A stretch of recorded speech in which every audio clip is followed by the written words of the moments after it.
I have been working in healthcare for more than 20 years, and I don't remember any single day when I have not talked about value.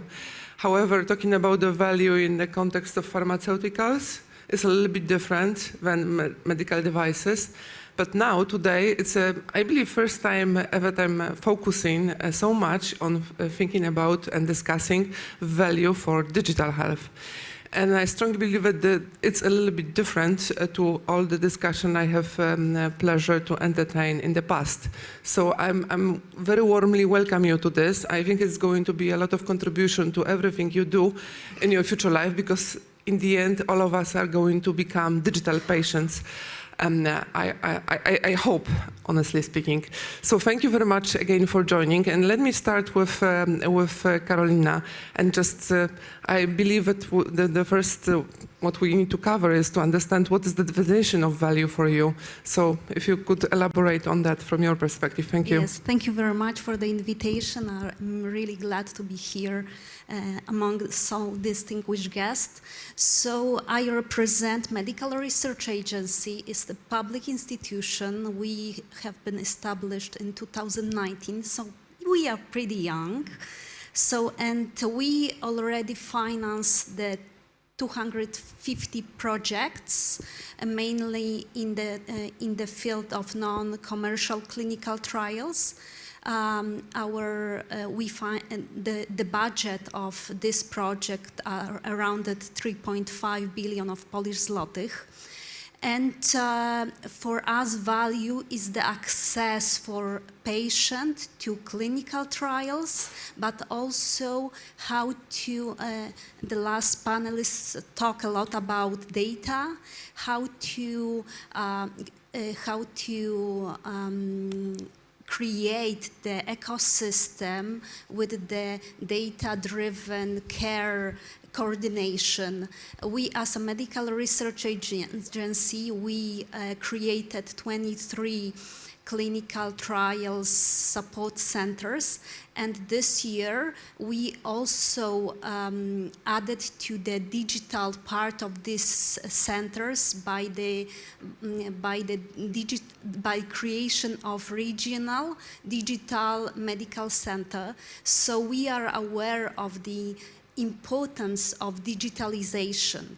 So one of the next meaning of value is to create the transparent ecosystem where the digitalization, health, and access to new therapies, new technologies can be provided for our patients. Wonderful. Thank you very much. It's a Polish perspective, but I think it's sounds pretty international. I don't know if, Arturo, you would follow that path, or I know that you have some clinical background. So what is the value for you in this digital transformation era? Yes, so as you can imagine, value is always in the eye of the beholder, right? So whoever is in front of that solution, for them, value is defined in a much different way. I'm a medical oncologist, and I still practice. I'm director of research at Capital Health, which is a health system in New Jersey. But I've been in academics and community-based, kind of like getting different flavors of how we practice, as cancer physicians and providers. And we co-founded Massive Bio as a way to develop digital solutions using AI and concierge services to the community to meet the patient where they are. And to me, as a cancer physician, and also I took care of my brother when he was dealing with leukemia, and that's the reason actually why I became a hematologist, oncologist. It's all about developing solutions that are not just something that looks cool or interesting, but something that can really make a difference in the lives of our patients. There's a ton of solutions that you can see in different places, but many of them, they never get implemented because they're hard to implement, right? So if they are not scalable, if they're not easy to access, or they are not making our lives easier to provide better care, then they just become a commodity, but nothing really meaningful. So to me, value is always looking at how we can improve outcomes. Can we decrease mortality? Can we improve quality of life? Can we make our lives easier? So the empathy is not now the large language model saying, that they're actually more empathetic than us. We probably have the same level of empathy because we get to know each other, we can see their faces, we can talk to them, but we don't have the time. So the incentives are not aligned. So to me, the value is also in investment in that specific time on delivery of that specific, digital innovation. Wonderful. So it's very much similar lines, I would say, because you talked about access, you talked about the outcomes, and to speed up the access to ensure that the outcomes can be achieved. So I don't know, Avi, what about you? Because you have both industry and NHS UK perspective. So what is value for you? Yeah, so good morning, everyone. Firstly, thank you for having me.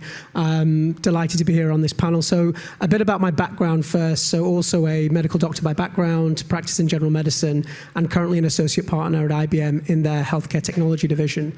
And you touched upon it. I guess my perspective on this topic is shaped by a few different things. Firstly, similar to you, Arturo, the background as a physician and how you're trained in terms of medical practice and the view of value from that perspective.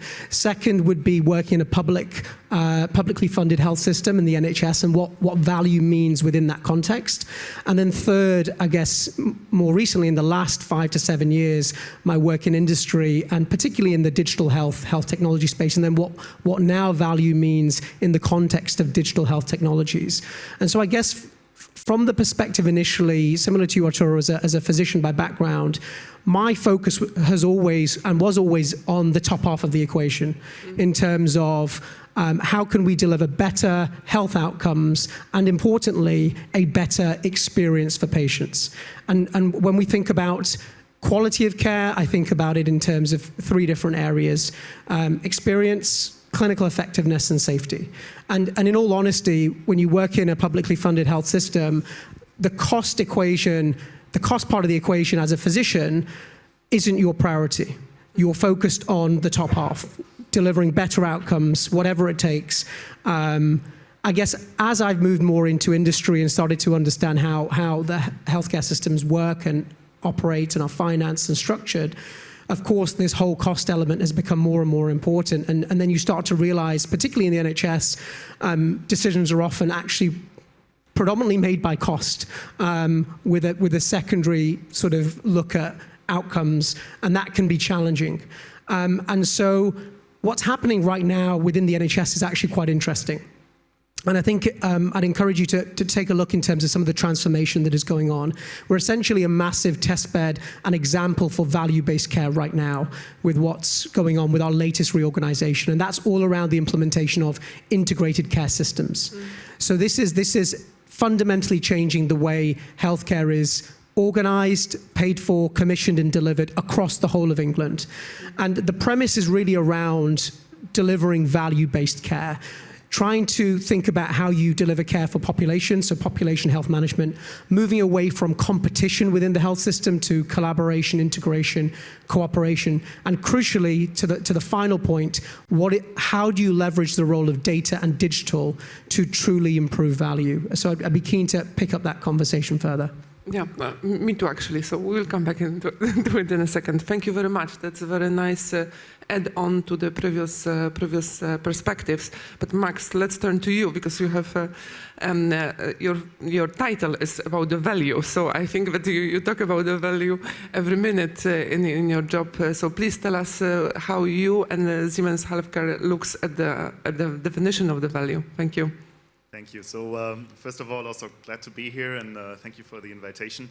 I'm the global head of value creation in Siemens Healthineers, which is not necessarily the type of outcomes-related medical value that we're providing, but we're a consulting organization that supports investors, that supports healthcare institutions in setting up new businesses and creating business plans, so essentially strategy consulting, right?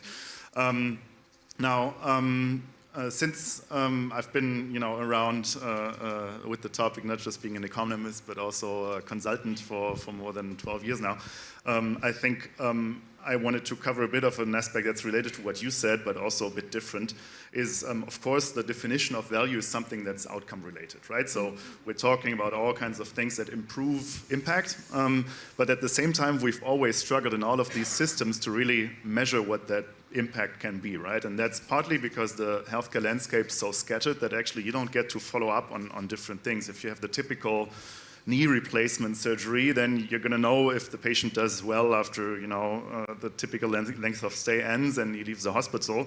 But what about the long-term improvements? What about the long-term impact of this, right? And then you start to talk real long-term at some point. And that has a lot to do with integration and data gathering, etc. And for me, as we talk about, digitization of healthcare and the different tech elements that are now being integrated into these systems, I think this is really pivotal in being able to measure these outcomes, right? Because what else could be in an institution or an instance where we actually have so many touch points in patients' lives, right? And that can be traditional medtech, as in devices like CTs and MRs, where every time this knee replacement surgery is being sort of evaluated, we actually generate a touch point with the technology. But that can also be all kinds of digital solutions like apps, etc. So I think that's really a great opportunity that we have to consider these tech providers as integrators in the system to generate valuable outcomes measurements in the end. Wonderful. I think that there is a pure consensus that the value is so much connected or highly correlated with the outcomes. I think that's very nice to hear. And just please, from the audience, bring your questions. After a couple of minutes, we will be happy to address those. But I would like to go a little bit one level deeper, and actually what Avi just already alluded to, because the outcome, if we try to define now, it could be different from a different perspective as well. And again, let me reflect upon my long-term experience with working with in this field of market access. We tended to think about the incremental value, meaning if this incremental gain, treatment effect you want to or you are able to achieve with changing the pill A to pill B. Now I think in this digital world, what you just, Max, said about the data being the driver, these incrementals are potentially a little bit elusive. I think that really what is the long-term objective for patient. And the question is whether long-term objective for patient is the same as for clinicians. And I'm not so sure about that because now in patient-centric world, we might see patients, and actually at my university, we do a lot of research on the patient preferences, and we see that sometimes they divert from clinician preferences. So, and all of us can reflect upon it, I'm sure. So the question is how we define the outcome, especially when we have a different technologies contributing to the same outcome, and what we do. Shall we move to the model of the integrated healthcare? So we should be more collaborative and say, guys, let's bring this clinical pathway together, or shall we fight for our own rights? Now I'm talking about the innovative strategy providers. What we should give as advice for us startups or future unicorns developing digital technologies, how they should present their value proposition to achieve that outcome. Should they bring more collaboration or be more solo-driven as pharmaceutical companies used to do? And maybe, Avi, we'll start from you because you wanted to share a little bit more of NHS experience, right? Sure, and just to comment on Max's comment earlier around, I think the measurement point is really important. I think we're not only pretty poor at defining value, but measuring value, and I think that comes into this whole issue. So in terms of, I guess, to your question, so within the NHS and more broadly, some of the work I'm focused on is really around how data and digital can really enable delivering new value, whether that's incremental value or much broader, more transformational. And I think one of the challenges is, and this is not just unique to the NHS, we are incredibly data rich within the NHS, but very insight poor because of the fragmented nature of where that data sits. Huge silos, huge legacy IT infrastructure issues. And some of you may be aware there's currently a procurement ongoing within the NHS right now around a new national federated data platform for the NHS to try and be a single data platform to start bringing this data together across community care, mental health, and social care providers. And I think fundamentally, for a lot of the startups and providers in the room, the start is going to be around data and how you can better access it, how you can ensure the quality of it, and then how you can use that if you're in a private setting as a source of potential competitive advantage, but also how you can really leverage it then to improve engagement with patients and improve overall experience. And I think the most important thing I want to mention, though, is the importance as defined by patients. So patient-reported outcome measures, patients' view of experience and what matters to them is most important. And that's where the conflict happens between the patient view, the clinician view, the provider view, the Secretary of State's view. So we're doing some really interesting things in the NHS around data interoperability right now and trying to solve some of these challenges. And then on top of that, thinking about how we can leverage other digital health applications, things like our national NHS app, which is a citizen-facing health application downloaded by over 32 million patients, to better engage patients in preventative measures, in better self-care, and because I think that's a critical component, better patient engagement in terms of delivering better value. Okay, wonderful. So it sounds like we are moving towards the patient centrism and data being able to connect different technologies into contributing to that outcome, right? If I hear you correctly. Karolina, what is your point? How you think that in Polish or Central Eastern European perspective, we should think about the outcome? Maybe do we have enough resources and data to do? Okay, I totally agree that integration is the key.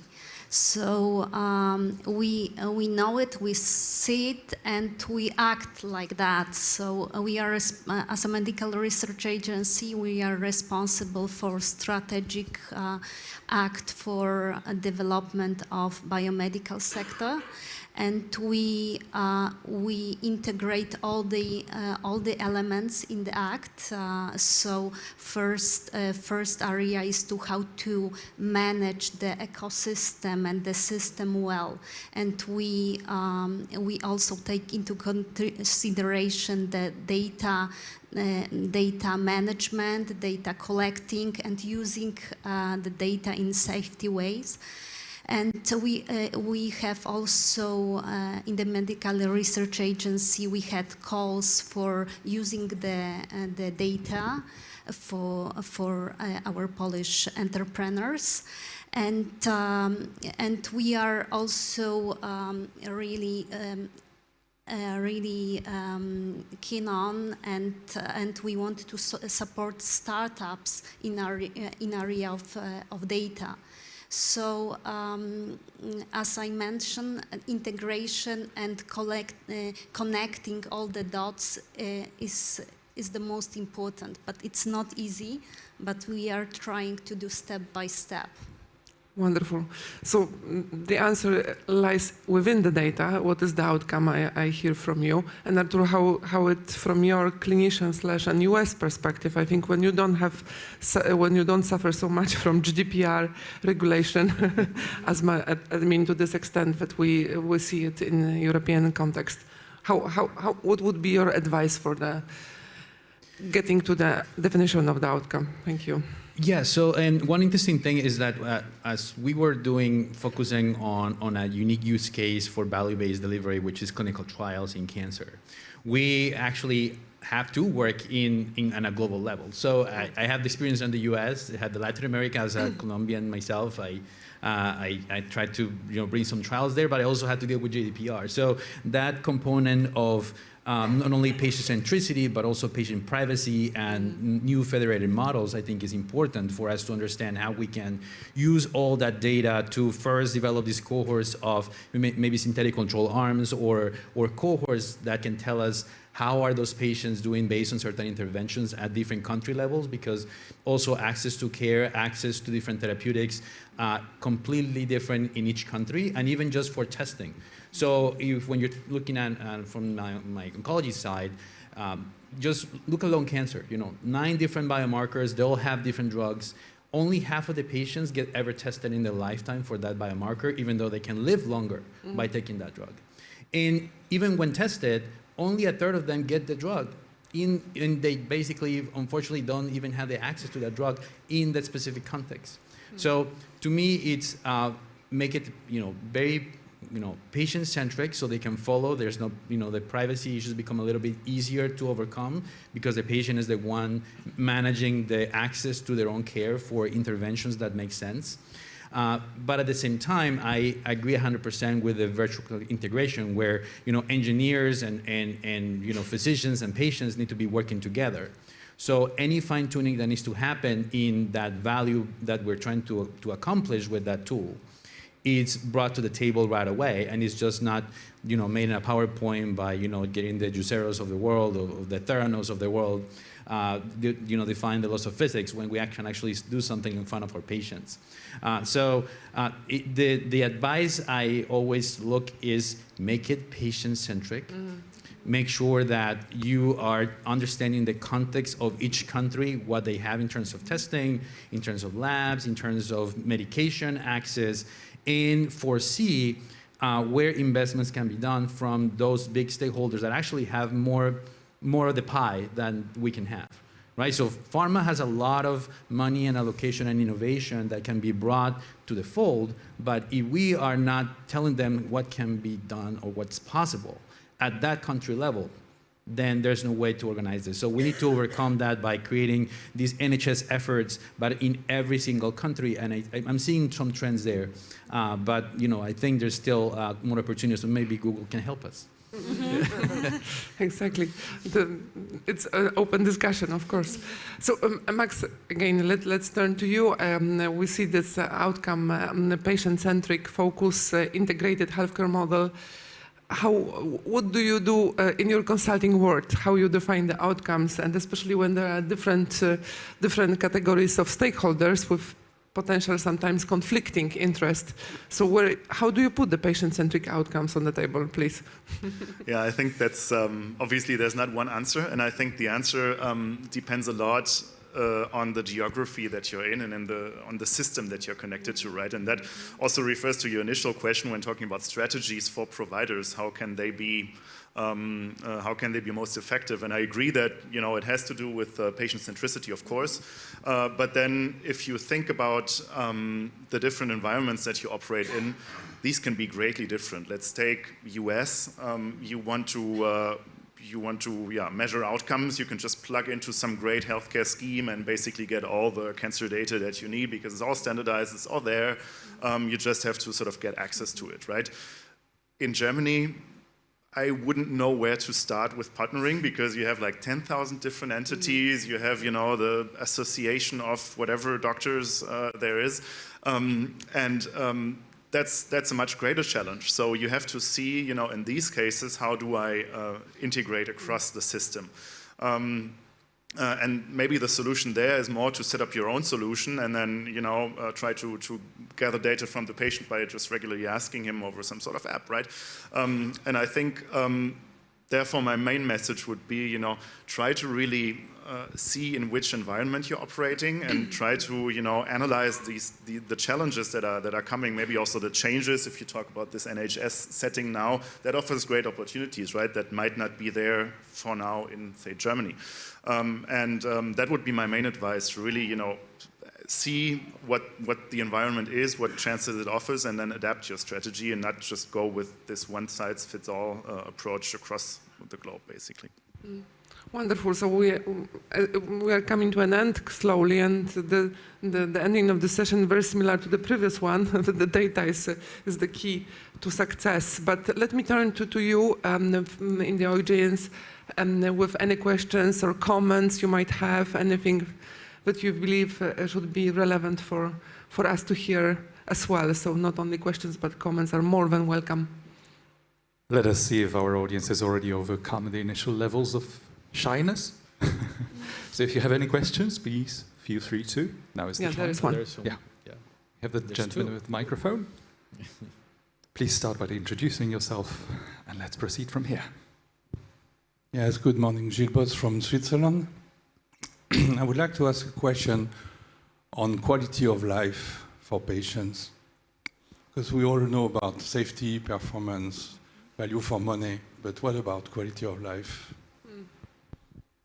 Exactly. Who wants to answer that one? Should we start from you, from Arturo, maybe? Sure. So yeah, quality of life, as you can imagine, in cancer care is the most important component, and something that we want to collect not only for clinical trials but also for post-marketing, etc., to make sure that we know that the treatment is the right one for the patients as different paradigms change.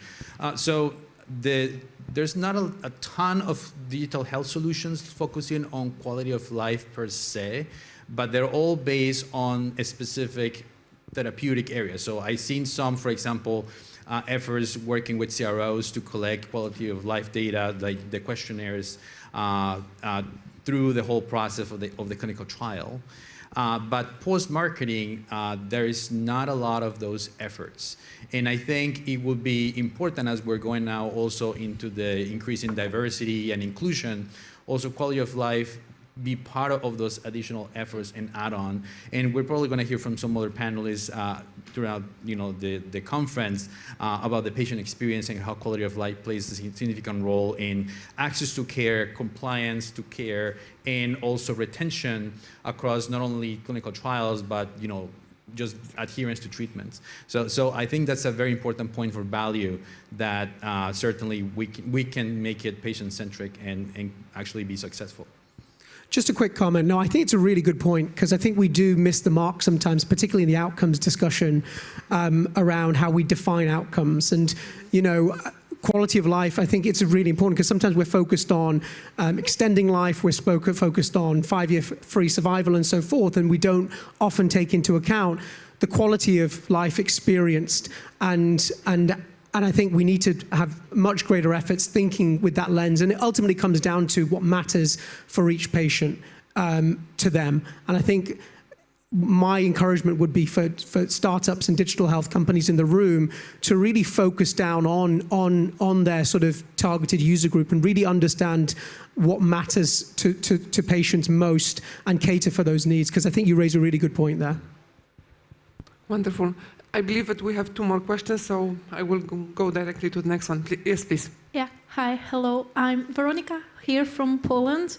And as we are talking about innovative strategy, undoubtedly the part of innovation for medical field is implying artificial intelligence in this sector. And that's the thing I'm really interested in. And what's your opinion or approach how to still stick to being patient-centric, but with implying this artificial intelligence in our, doctors' everyday work? Thank you. Max, maybe we can start from you.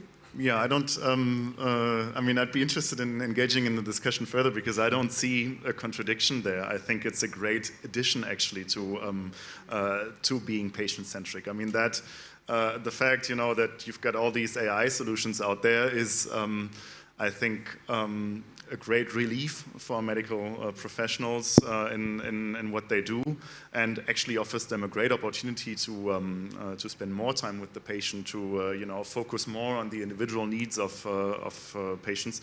So I think this is basically an add-on. I know we've only got 38 seconds. Big point is just involve patients in the design and development of AI solutions. Sure. That is a surefire way of making sure they're patient-centric. Plus validate AI, but that's a topic for another discussion. I believe we have the last questions. Thank you very much for so active audience. Yeah, thank you. Terje Peetso is my name. I'm from Tallinn, Estonia. And I have more a comment rather than a question. I just would like to refer to the article published in British Medical Journal in 2017, where is the review article about the differences between what is important, what matters for healthcare professionals and what patients. And that's quite big discrepancy described there. So I think that it's already a review article, so it's not something we have to start with, we just have to start using it. Secondly, what I would like to highlight is that I didn't hear anybody mentioning the word patient-reported outcomes. Mm-hmm. And you did, sorry, I was probably too busy with myself. International Consortium of Health Outcome Measures, I think that has brought it in summary, with 26 different disease groups quite well how to measure the outcome. And the problem with this outcome measurement is the cost of these platforms. We have done 2 trials in our hospital with using it for the oncology patients and for stroke patients. But it doesn't make sense if you do it for a short period for one disease. I think it has rather broad view, holistic view, because the quality of life is not only single disease. Usually these people have more than one disease. So I think that it's absolutely next step in order to move towards value-based healthcare, to start using PROMs. PREMs as well, but that's something what we do anyway, because that's very important how we look in the eyes of patients. And what I also would like to add here is that in my mind, you used a lot of word patient-centric approach, but I think this value-based healthcare, patient-centric approach and personalized medicine is all the same. So if we collect all this data, we collect the patient outcomes, and we put it all together, I think we will get better treatment process and better outcomes, and we get to the personalized medicine. Thank you. Thank you. And for those who would like to investigate more what patient centrism is, I invite to Tallinn, because actually there are a lot of examples in digital health platforms for patients, how to show that patient actually takes charge of the decision-making process, and ask consultant medical doctors whom she or he desires. So it's very nice to finish the session with the voice from Tallinn. Thank you very much. I believe that the most loud word spoken today during the session was patient. And all of us sooner or later will become patients. So let's hope the digital solution will help us. So guys, don't waste your time. Bring as many digital solutions as you can. Bring them in value-based manner. And let's hope for the next session, next year, focus more on what we have achieved during the last year in outcome-based. And Katarzyna, thank you. Thank you for a wonderful moderation. Karolina, gentlemen, thank you so much for the participation in our discussion. Thank you again.